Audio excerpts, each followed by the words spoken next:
కొయ్యలగూడెం ఆర్ఎస్డబ్ల్యూ కార్యాలయంపై అవినీతి నిరోధక శాఖ అధికారులు గురువారం దాడి చేశారు. ఓ కాంట్రాక్టర్ నుండి ఏఈడీఈ ₹1,50,000 లంచం తీసుకుంటూ ఉండగా పట్టుకున్నారు. కాంట్రాక్టర్ చేసిన పనుల బిల్లు ₹75 లక్షల మంజూరు చేసేందుకు లంచం డిమాండ్ చేయగా అతను ఏసీబీని ఆశ్రయించారు. లంచం ఇవ్వడం ఇష్టం లేని కాంట్రాక్టర్ ఏసీబీని ఆశ్రయించినట్లుగా ఏసీబీ డీఎస్పీ సుబ్బరాజు తెలిపారు.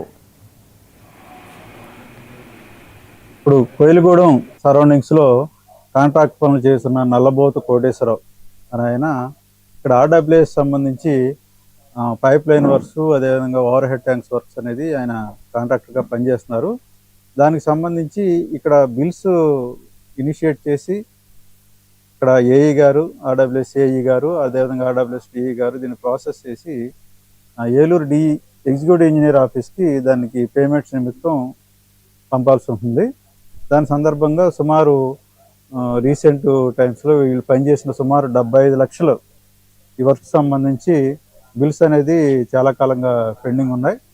దానికి సంబంధించి వాళ్ళు ఈ బిల్ ప్రాసెస్ చేసి ఎగ్జిక్యూటివ్ ఆఫీసర్కి పంపించాలని చెప్పి చాలాసార్లు కోరడం జరిగింది. కానీ ఇక్కడ ఉన్న కొయ్యలగూడెం ఏఈ గారు, ఆర్డబ్ల్యూఎస్ ఏఈ గారు మురళీకృష్ణ గారు, అదేవిధంగా ఇదే ఆఫీస్లో పనిచేసే డిఈ గారు, డిప్యూటీ ఎగ్జిక్యూటివ్ ఇంజనీర్ రమేష్ గారు, వీళ్ళిద్దరూ కూడా దానికి సంబంధించి ప్రాసెస్ విషయంలో కొద్దిగా డిలేట్ చేయడం, తర్వాత పని చేశాం కాబట్టి మాకు వర్క్లో 1.5% ఏమో డిఈ గారు, 3% ఏమో ఏఈ గారు పే చేయాలని చెప్పేసి డిమాండ్ చేయడం జరిగింది.